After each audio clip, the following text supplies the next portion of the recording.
We as Americans sometimes take for granted how those athletes get there.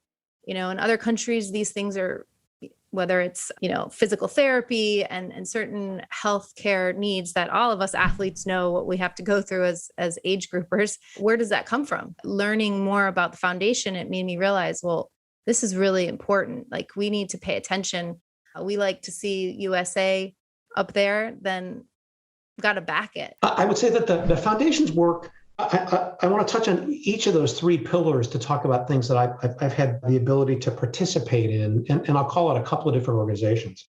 And I'll start with the youth side of things. Here in Chicago, the Chicago Triathlon, big legendary race. It's a bucket list, checklist race. Everybody wants to do it. It's the biggest triathlon in the world, and it's a really, really fun weekend. The Saturday before the Sunday races, there's a super sprint, but there's also a kids race. And the kids race is usually sponsored by an organization called TriMasters. TriMasters is an organization that the foundation supports. Chicago-based, South Side youth triathlon organization.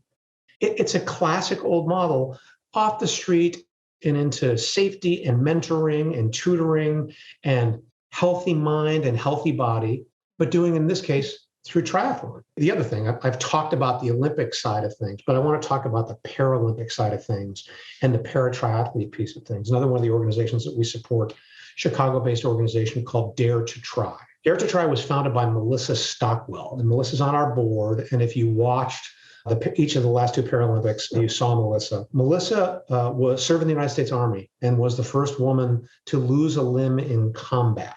She lost her leg to an IED, and she came back and she said, I am going to not let this defeat me, but instead she became a competitive athlete. Since that time, she has won a world championship. She has won an Olympic medal. She's completed an Ironman.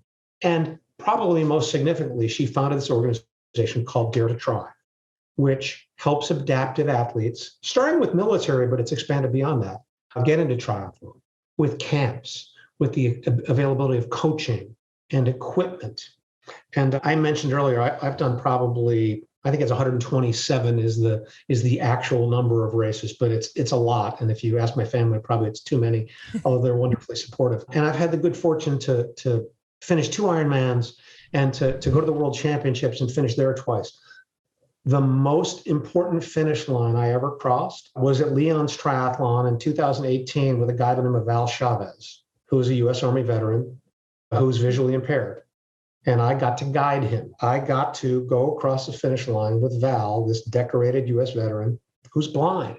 That was way more important than anything I've ever done for myself. That was super cool. But that all kind of wraps up the way I think about what the foundation does. You think about the feeling of crossing your first finish line.